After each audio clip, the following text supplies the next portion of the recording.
Hi, and welcome to another video by Jimthecarguy. Today we have a Dodge Dakota. We're going to be replacing the ABS sensor, and it's located in the rear differential. So let's grab some tools, let's go underneath there, and let's just replace it. And the way you're going to be removing the sensor is up on top over here. There's a 13 millimeter nut, and we just take it and break it loose. Take that totally out of the way. We want to get that off of here so we can remove the bracket over the top of it. Alright, take that out of the way like that. We're going to be removing all the other parking brake cable and the brake lines are held onto that nut up there. So then after we take that out, down underneath it, you'll find another 13 millimeter nut that actually I'm staying corrected, it's actually a little bit bigger.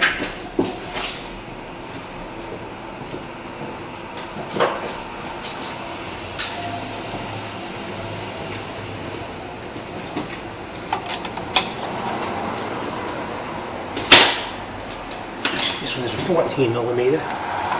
We're going to take that one out, and that'll take off take the sensor out of the differential. All right, we're going to need to put this back in, so hold on to it. And we'll take this, cover off here.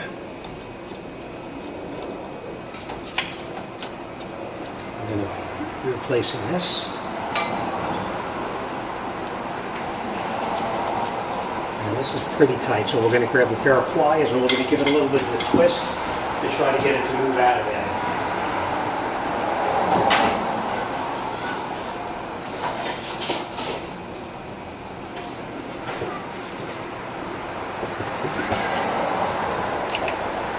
Have patience with it, don't force it, you don't want to break it. So just get it to rotate a little at a time, and you'll see it starts to move. And then what you do is you just keep twisting it back and forth.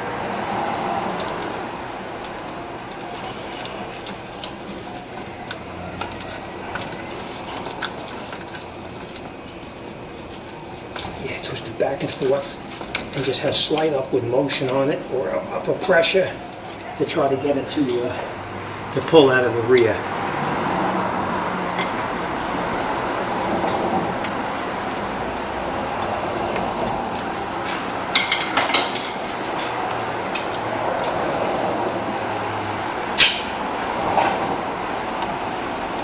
And we'll just keep rotating it back and forth and pull it up at the same time. Once you get a little bit of space underneath there, you can get in there with a screwdriver and just, again, slight upward motion. You don't want to break it in the housing.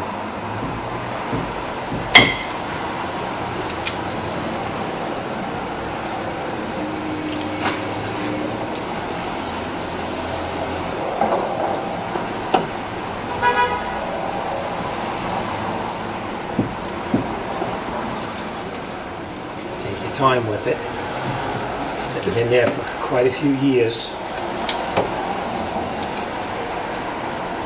We'll just keep working it back and forth, and you'll see each time it moves a little bit more up and out.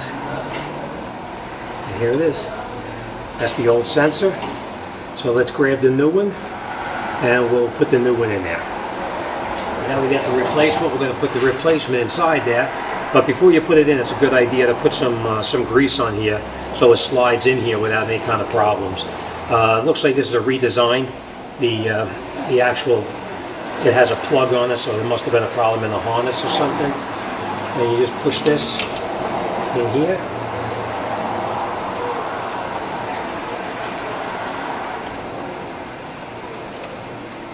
All the way down. Then you put your bolt back in the top that secures it down to the differential. And we'll tighten that all the way in.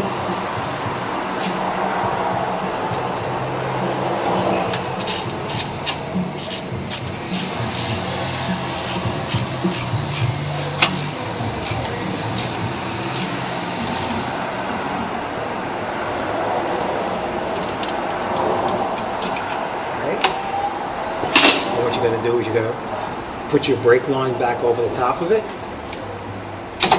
This is just the brackets that secures everything. And you push it all the way down. And you put your bolt back on there also. I'm sorry, you put your nut back on there. And then you tighten the nut back down.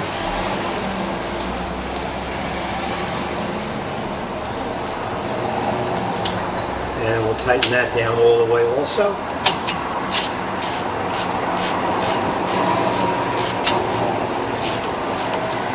That secures your brake line and your parking brake in place. Alright, and the last thing we're going to do is we're going to reconnect the sensor to the harness. And you'll hear it snap right in there. Make sure it's connected back in where it was disconnected from. We're going to put a clip on this and hold it in place. And now we're going to lower the car down, turn off that light for the ABS, and we're going to recheck to make sure that the light doesn't come on and that everything is functioning properly. Alright, so that's what it should look like afterwards. Everything's plugged in. We're going to connect this up here with a zip tie to keep it out of the way. And that's it. Let's lower the car down and we'll test it and see how it is. Now that we have the car back down on the ground, we're going to just get into the computer and we're going to clear the codes out of it. Once we clear the codes out, then we'll start it up and we'll make sure everything is okay.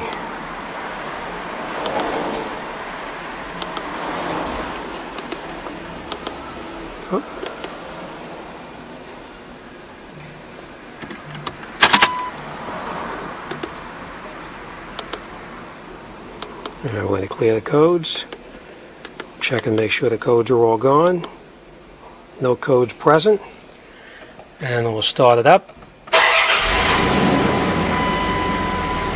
And that ABS light should go out after it goes through a systems check, which it did. And if everything is working properly, we should be able to put it in gear and have the speedometer working, which it is.